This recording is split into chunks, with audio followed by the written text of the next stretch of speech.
بسم اللہ الرحمن الرحیم۔ شروع کرتا ہوں اللہ کے بابرکت نام سے جو دلوں کے راز خوب جانتا ہے۔ سبھی ناظرین کو السلام علیکم۔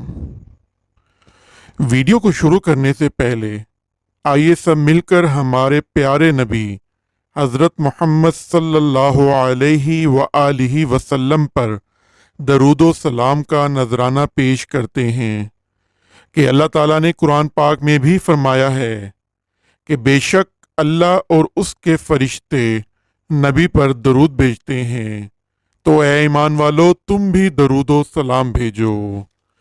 اللہم صلی علی سیدنا و مولانا محمد وعلی آل سیدنا و مولانا محمد وبارک وسلم۔ ناظرین، حضرت حزقیل علیہ السلام وہ نبی تھے جنہوں نے 70,000 مردوں کو زندہ کیا۔ ان 70,000 مردوں پر اللہ تعالیٰ نے کون سا عذاب نازل کیا اور کیوں یہ عذاب نازل کیا گیا؟ پھر حضرت حزقیل علیہ السلام نے ان کو کیوں اور کیسے زندہ کیا؟ حضرت حزقیل علیہ السلام نے انجیر کے درخت کے دودھ سے کس مرض کا علاج کیا اور حضرت حزقیل علیہ السلام کا جانشین کون بنا؟ آپ کو اس ویڈیو میں حضرت حزقیل علیہ السلام کے بارے میں ساری معلومات دیں گے، تو آج کی ویڈیو کو آخر تک سنیں، اور ہاں، اگر چینل سبسکرائب نہیں کیا تو پلیز وہ بھی کر دیں تاکہ اس طرح کی دلچسپ اور معلوماتی ویڈیو آپ تک پہنچ سکیں۔ ناظرین، یہ حضرت حزقیل علیہ السلام کی قوم کا ایک بڑا ہی عبرت خیز اور انتہائی نصیحت آمیز واقعہ ہے، جس کو اللہ تعالیٰ نے قرآن مجید کی سورہ بقرہ میں بھی بیان فرمایا ہے۔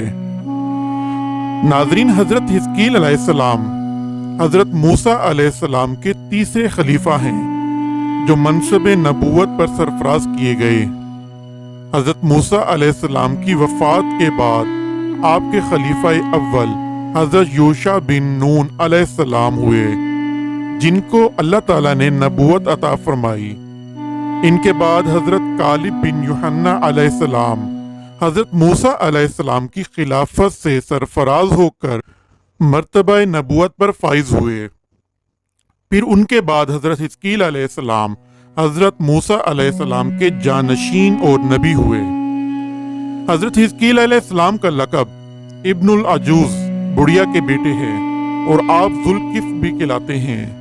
ابن العجوز کہلانے کی وجہ یہ ہے کہ یہ اس وقت پیدا ہوئے تھے جبکہ ان کی والدہ ماجدہ بہت بوڑھی ہو چکی تھیں، اور آپ کا لقب ذوالکفل اس لیے ہوا کہ آپ نے اپنی کفالت میں 70 انبیاء کرام کو قتل سے بچا لیا تھا، جن کے قتل پر یہودی قوم آمادہ ہو گئی تھی۔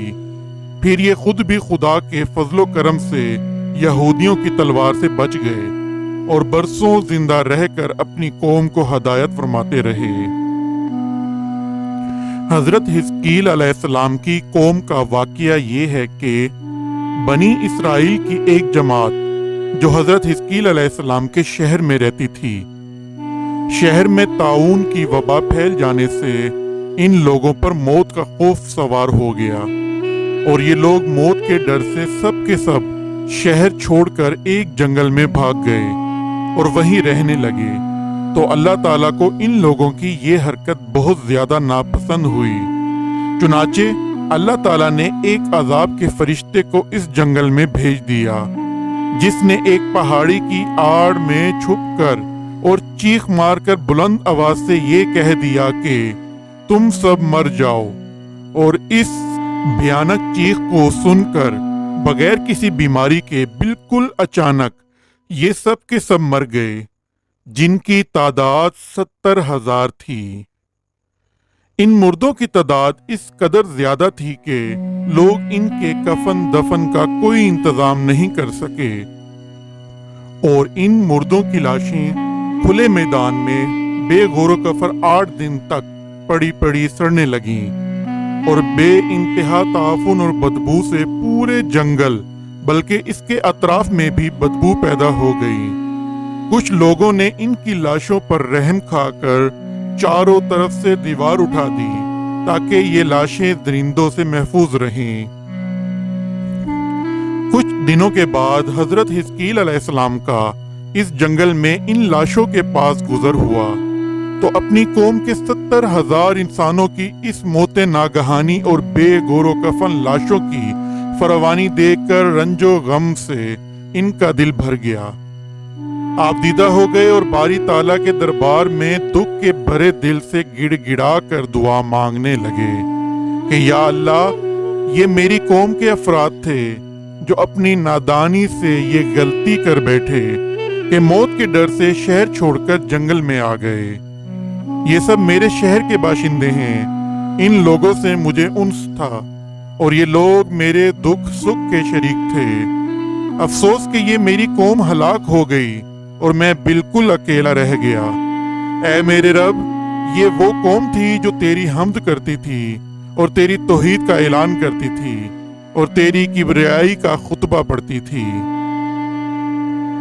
آپ بڑے غمگین دل کے ساتھ دعا میں مشغول تھے کہ اچانک آپ پر یہ وحی اتری کہ اے حزقیل علیہ السلام، آپ ان بکھری ہوئی ہڈیوں سے فرما دیجئے کہ اے ہڈیوں، بے شک اللہ تعالیٰ تم کو حکم فرماتا ہے کہ تم اکٹھا ہو جاؤ۔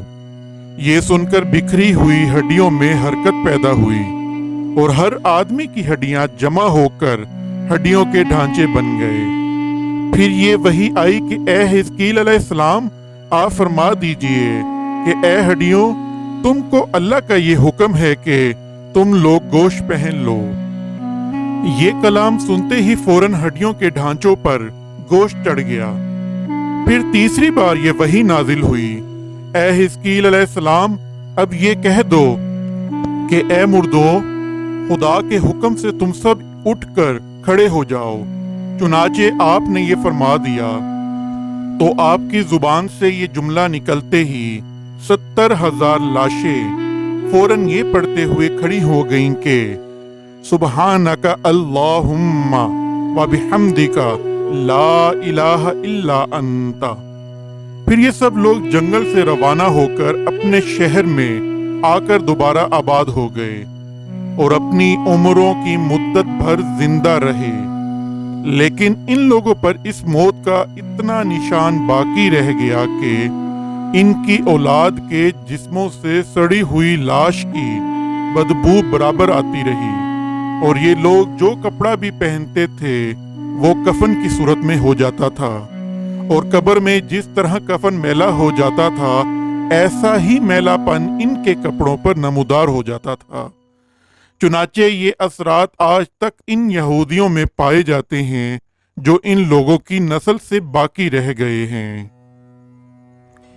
ناظرین، یہ عجیب و غریب واقعہ قرآن مجید کی سورہ بقرہ میں اللہ تعالیٰ نے اس طرح بیان فرمایا ہے کہ اے محبوب، کیا تم نے نہ دیکھا تھا انہیں جو اپنے گھروں سے نکلے اور وہ ہزاروں تھے موت کے ڈر سے، تو اللہ نے ان سے فرمایا مر جاؤ، پھر انہیں زندہ فرما دیا۔